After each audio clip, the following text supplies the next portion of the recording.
This is The Fifth Estate, a conversation between young African scholars from the Fort Hall School of Government and Professor Mutahi Nguni. This week, a civilian coup happened, and the coup makers were 4 judges of the Supreme Court. They took power from Uhuru Kenyatta and set the stage for a forced coalition, or a caretaker government. Although their decision has been described as bold and historic, we disagree violently. In our view, the decision was downright reckless, wicked in its playfulness, and irresponsible in its lack of foresight.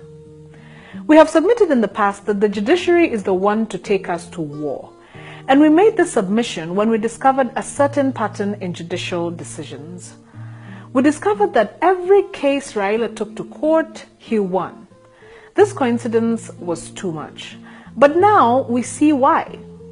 With this civilian coup, it is obvious that the stage for Raila to ascend to power through the back door has been set.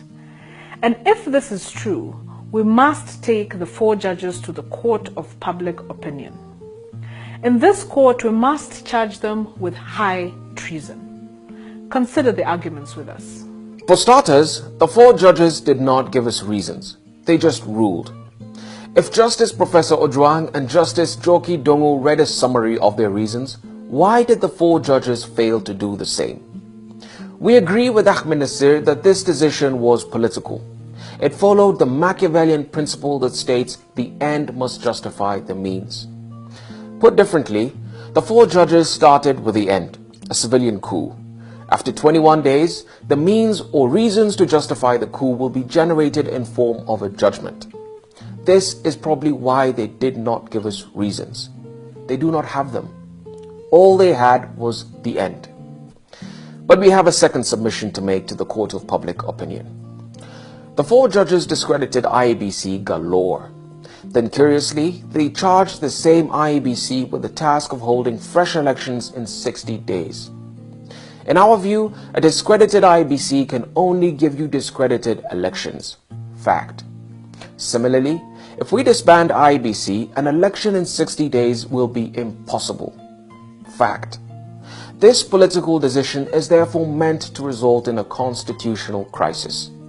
And the endgame is a caretaker government. Period. This is how a constitutional crisis will materialize.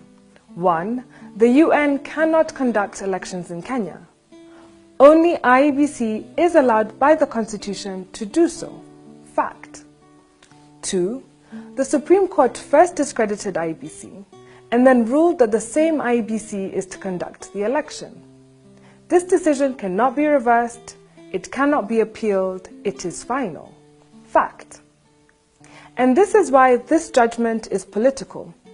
It gives NASA the ammunition to sabotage the election. In fact, it gives them the license to ensure the election does not happen. By discrediting IEBC, the judgment gives NASA grounds to call for its disbandment. With this, IEBC will either be forced to resign or be driven out of office through mass action.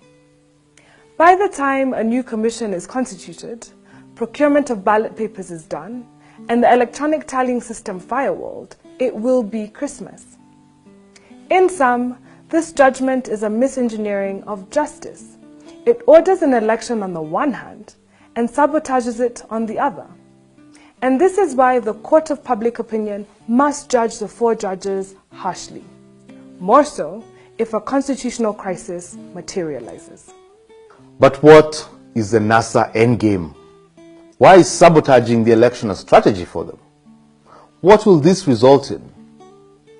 For starters, NASA did not dispute Uhuru's numbers at the Supreme Court.